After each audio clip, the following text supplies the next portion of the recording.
Una red internacional de secuestros, la deriva autoritaria de un país, un personaje político que se ha hecho necesario para Occidente y temible para sus rivales. Soy Juan Luis Sánchez. Hoy en Un Tema al Día, los secuestros de Erdogan.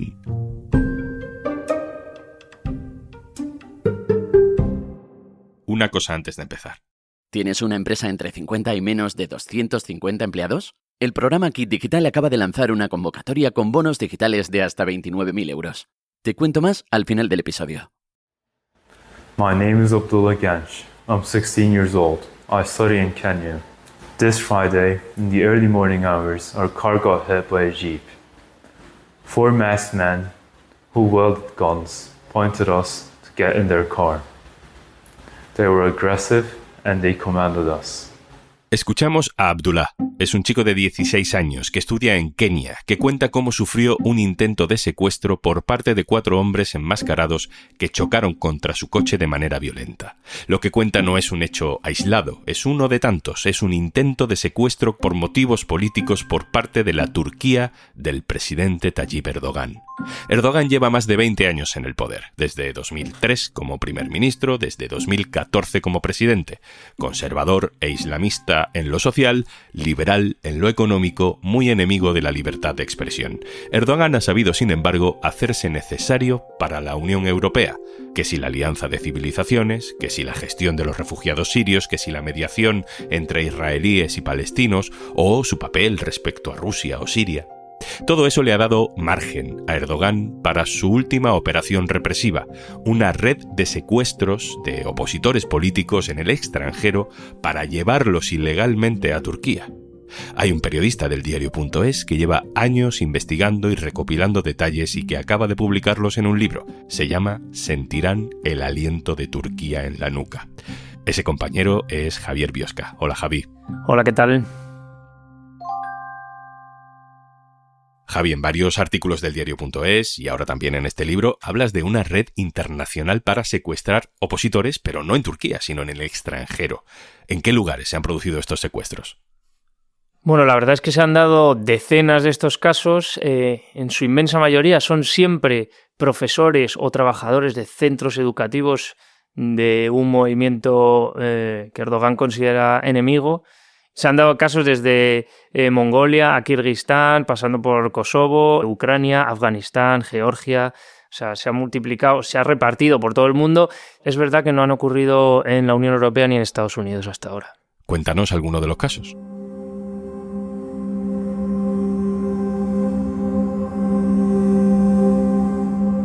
Bueno, pues el 29 de marzo de 2018, entre las 7 y las 9 de la mañana en Kosovo, 2 equipos de la policía kosovar se reparten por la capital y se dedican a detener a 6 ciudadanos turcos con residencia en Kosovo, ¿no? Algunos de ellos llevaban hasta 10 años en el país, ¿no? En estas 2 horas aterriza un avión privado de una empresa turca de turismo y construcción en el aeropuerto de Pristina, ¿no? 3 de los detenidos son arrestados cuando llegan a sus puestos de trabajo, que es en un colegio porque son profesores. 1 lo detienen en su casa, el otro cuando está de camino al trabajo y el 6º va directamente a la comisaría a preguntar por sus colegas y se queda detenido, ¿no? Pero bueno, toda esta operación del 29 de marzo de 2018 empieza 17 días antes, cuando los servicios de inteligencia kosovares se presentan en el Ministerio de Interior y comunican a las autoridades correspondientes y les solicitan los archivos de estos 6 ciudadanos turcos. Una semana después se vuelven a presentar allí y lo que les comentan es que están siguiendo cada paso de estas 6 personas, ¿no? Hasta que 3 días después, en la misma semana, piden a los agentes de policía y al Ministerio de Interior que revoquen los permisos de residencia de las 6 personas. ¿Por qué? Porque amenazan la seguridad nacional de Kosovo. La operación se mantiene en secreto durante todo este tiempo, es decir, esos permisos de residencia se han revocado, pero durante días no se comunica a nadie, ni siquiera a la policía. Y esto tiene un objetivo claro, que es pillar indefensos a las 6 personas en cuestión, ¿no? porque no tienen la información, no les da tiempo a contratar a un abogado ni comunicarse con nadie. Como te decía, ni siquiera la policía lo sabe. Desde que son detenidos pasan 8 horas sin absolutamente ninguna información. O sea, esas personas han desaparecido y sus familiares, abogados, no tienen absolutamente ninguna información. Hasta las 6 de la tarde, cuando aquello se convierte en un escándalo nacional porque han desaparecido y nadie sabe nada y la policía no da información alegando que la operación sigue en marcha. Así que van al aeropuerto por la tarde porque han tenido una filtración de que se los están intentando llevar a Turquía. Lo cierto es que, como se supo después, ese avión despegó a las 11 menos 10 de la mañana, así que despegó casi inmediatamente después y la policía había mentido diciendo que la operación estaba en marcha cuando esa gente ya no estaba ni siquiera en Kosovo.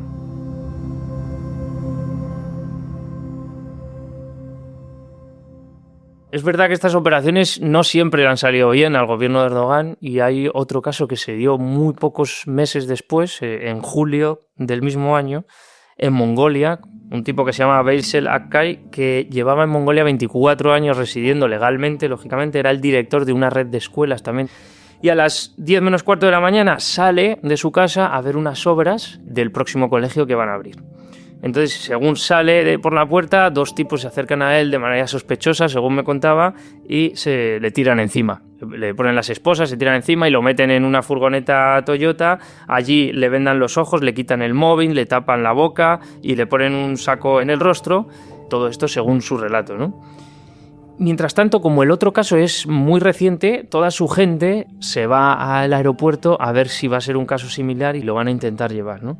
Allí descubren, casualmente, que hay un avión privado con matrícula relacionada directamente con Turquía. Investigando un poquito más todo aquello, es otro de los aviones que tiene la misma empresa de turismo y construcción que aterrizó en Kosovo y que se llevó a los 6 de Kosovo, que casualmente tiene su sede muy cerca, al lado, en la misma calle en la que está radicada los servicios de inteligencia de Turquía. Con lo cual, la relación es evidente y además es algo que ni siquiera ha intentado ocultar el gobierno una vez esas misiones se completan, porque cuando esta gente llega a Turquía y los meten directamente en la cárcel, Erdogan presume de que es una operación de los servicios secretos turcos, en cooperación, como hemos visto en el caso de Kosovo, con los kosovares.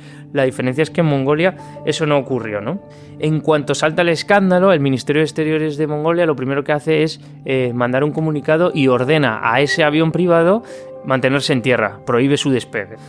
Mientras tanto, este tipo, el director de la escuela, sigue desaparecido durante horas. Al final son alrededor de 8 horas lo que permanece desaparecido. Y según nos contaba, dice que al final se dio cuenta que estaban dando vueltas cerca del aeropuerto. Estaban esperando a tener el ok por parte de otros compañeros de la operación para llevárselo, ¿no?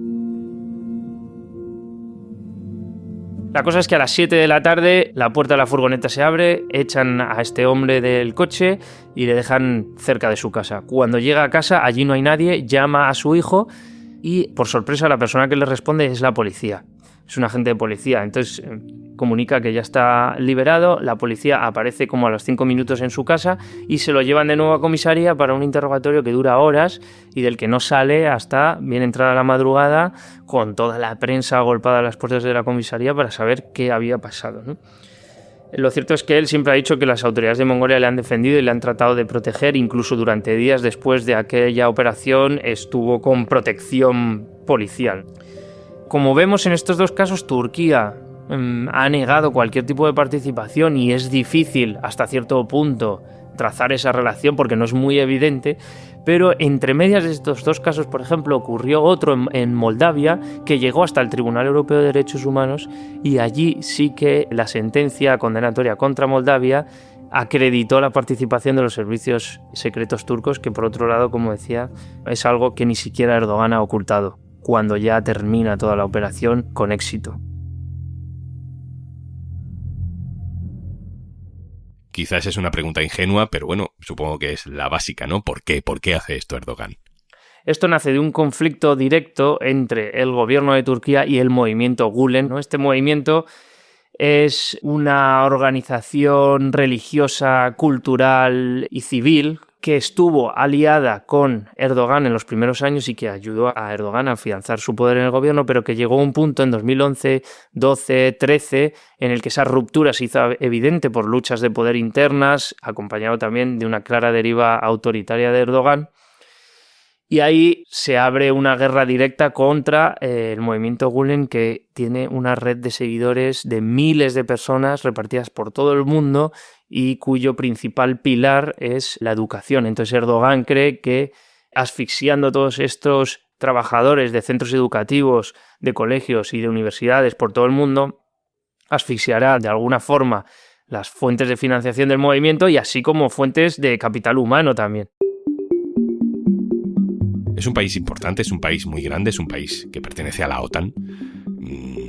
¿Qué nos dice todo esto de cómo es Turquía? Una reflexión que se puede sacar de todo esto y que Erdogan ha hecho muy bien todos estos años es cómo se ha acercado en determinados momentos de su mandato a sectores de la sociedad que les ha interesado para posteriormente aplastarlos, ¿no? Y esto ha pasado como en el movimiento Gülen, como vemos ahora, pero también con los kurdos, por ejemplo, desde que inició un proceso de paz para intentar acabar con el conflicto kurdo, hasta un recrudecimiento y una represión y una persecución a los kurdos, ¿no? Entonces Erdogan durante todo su mandato ha hecho muy bien ese trabajo de ir acercándose a unos y a otros para destruirlos y quedarse sin enemigos, hasta con aquellos que fueron sus aliados desde los inicios de su llegada al poder. Entonces es un claro ejemplo de la deriva autoritaria de Erdogan, en definitiva. Porque entiendo, Javi, que con estas detenciones Erdogan se está saltando unos cuantos principios del derecho internacional. Bueno, es evidente que todas estas operaciones son ilegales y así lo han acreditado tribunales internacionales como el Tribunal Europeo de Derechos Humanos, ¿no? Lo que ocurre aquí es que muchas veces lo que hace Turquía es pedir una orden de extradición que debería ser el proceso ordinario para traer a un supuesto delincuente a tu país para juzgarlo y encarcelarlo, ¿no? En muchos de estos casos Turquía solicitaba esas órdenes de extradición, pero no se han llegado a ejecutar nunca.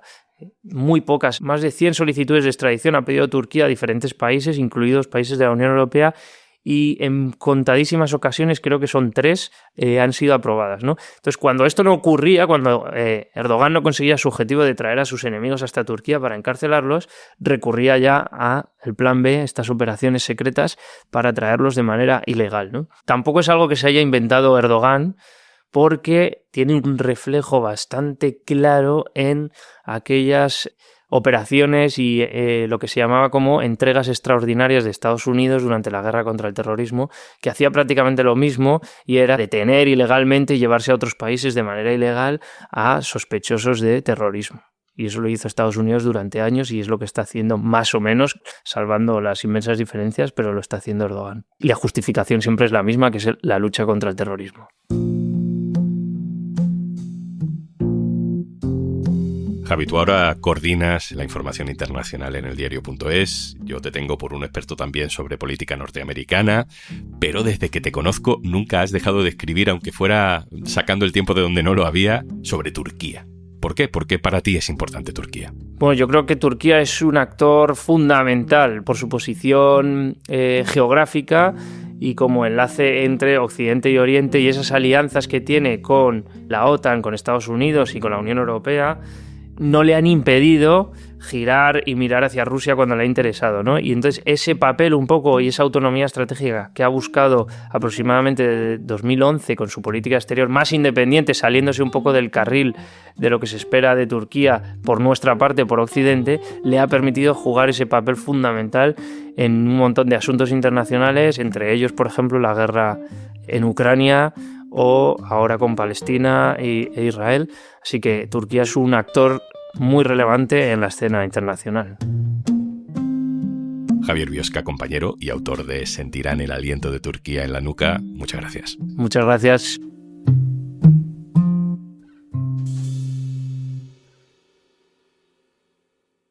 Y antes de marcharnos...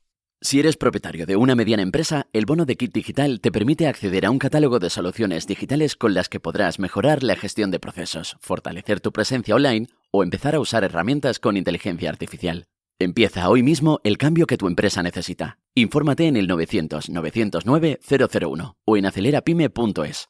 Únete al cambio digital.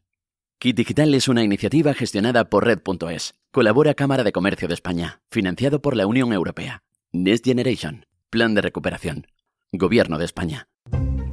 Esto es Un Tema al Día, el podcast del diario.es. Si te gusta lo que hacemos, necesitamos tu apoyo. Hazte socio, hazte socia del diario.es en el diario.es/socio. El podcast lo producen Carmen Ibáñez, Marcos García Santonja e Izaskun Pérez. El montaje es de Pedro Nogales. Yo soy Juan Luis Sánchez.